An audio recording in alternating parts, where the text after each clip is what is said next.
Dunia sedang diambang perang besar. Konflik frontal sudah terjadi antara Iran melawan Amerika dan Israel. Kalimat itu keluar dari seorang jamaah tadi malam sebelum sholat Isya. Dan kalimat itu membuat saya berpikir, kenapa setiap kali Iran disebut, sebagian kaum muslimin justru lebih emosi kepada Iran daripada kepada Amerika? Kenapa yang muncul adalah jargon Syiah bukan Islam? Kenapa kebencian mazhab bisa lebih panas daripada kebencian terhadap penjajahan? Awalnya saya ingin menyampaikan kajian tentang urgensi ilmu, tapi melihat realita saya putuskan untuk membahas sesuatu yang lebih mendesak. Siapa itu Syiah? Apa benar mereka menganggap Ali bin Abi Thalib sebagai nabi? Apa benar mereka keluar dari Islam?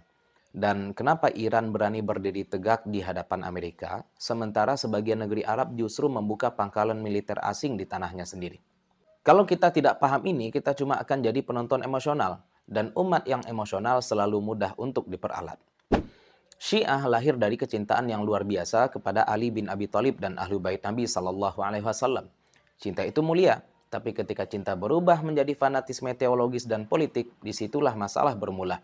Dalam pandangan Ahlu Sunnah, setelah Nabi wafat, kepemimpinan diputuskan melalui musyawarah sahabat, dan umat telah berijma bahwa khalifah pertama adalah Abu Bakar. Ijma ini bukan perkara kecil. Mengingkarinya adalah kesesatan. Namun Syiah memiliki konstruksi teologi berbeda. Mereka meyakini Nabi telah menunjuk langsung Ali sebagai imam melalui otoritas ilahi. Dari sinilah lahir konsep imamah. Bagi Syiah mayoritas di Iran yang dikenal sebagai Syiah Imamiyah, imamah bukan sekedar politik, itu bagian dari akidah. Kepemimpinan harus dari garis keturunan Nabi. Mereka meyakini 12 imam yang maksum. Karena fondasinya berbeda, maka cabangnya pun berbeda. Sumber hadis berbeda. Cara memandang sahabat berbeda. Sebagian hukum fikih berbeda. Mereka tetap mengakui sholat yang 5, tapi selalu dijamak dalam 3 waktu. Mereka membolehkan nikah mut'ah, karena menurut mereka tidak pernah dinasakh. Dalam perspektif Sunni, ini penyimpangan serius. Tapi kita harus jujur secara ilmiah. Tidak semua yang sesat itu kafir. Mu'tazilah sesat, Mujasimah sesat, Qadariyah sesat, tapi mereka tetap muslim. Syiah Imamiyah yang merupakan mayoritas oleh banyak ulama dikategorikan sebagai ahli bid'ah yang tidak keluar dari Islam. Bahkan ada cabang Syiah yang paling dekat dengan Sunni, yaitu Zaidiyah. Mereka tidak meyakini kemaksuman imam, tidak memiliki konsep 12 imam gaib. Fikihnya pun lebih dekat kepada Sunni. Yang sering membuat panas itu sebenarnya bukan Imamiyah, tapi kelompok ekstrim Syiah, yaitu sebagian arus dalam Ismailiyah dan kelompok Batiniyah radikal. Ada yang sampai menisbatkan sifat ilahiyah bahkan kepada Ali. Itu jelas kufur, di luar Islam. Tapi mereka minoritas, jangan digeneralisir. Artinya apa? Artinya realitas itu kompleks, tidak bisa disederhanakan dengan satu kalimat Syiah bukan Islam. Pertanyaan berikutnya, kenapa Iran berani melawan Amerika? Jawabannya bukan semata teologi, tapi ideologi politik dan kedaulatan. Sejak revolusi 1979, Iran memilih jalur konfrontasi terhadap hegemoni Barat. Mereka rela disangsi puluhan tahun.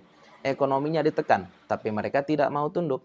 Sebagian negeri Arab memilih jalan berbeda. Keamanan ditukar dengan aliansi militer. Itu pilihan politik.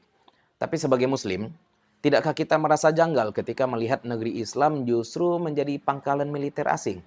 Dan tidakkah kita merasa bangga saat ada yang tegak melawan penindasan? Ini yang penting. Syiah adalah aliran sesat menurut Ahlussunnah, tapi mayoritas mereka bukan kafir. Sementara kekufuran ideologi Zionisme dan hegemoni sekular imperialis itu bukan khilafiyah. Maka ketika terjadi konflik, lalu ada muslim yang karena benci Syiah malah mendukung Amerika, itu bukan kecerdasan, itu kedangkalan. Kita boleh berbeda mazhab, kita boleh mengkritik teologi Syiah, kita boleh menyebutnya sesat dalam batas ilmiah. Tapi jangan sampai kebencian mazhab membuat kita kehilangan kompas. Musuh utama umat hari ini bukan perbedaan manhaj. Musuh utama umat adalah kezaliman dan penjajahan. Kalau ada dua pihak berperang, satu muslim, satunya punya sejarah panjang menindas dunia Islam, lalu Anda malah berdiri di barisan itu hanya karena benci manhaj. Have you lost your mind?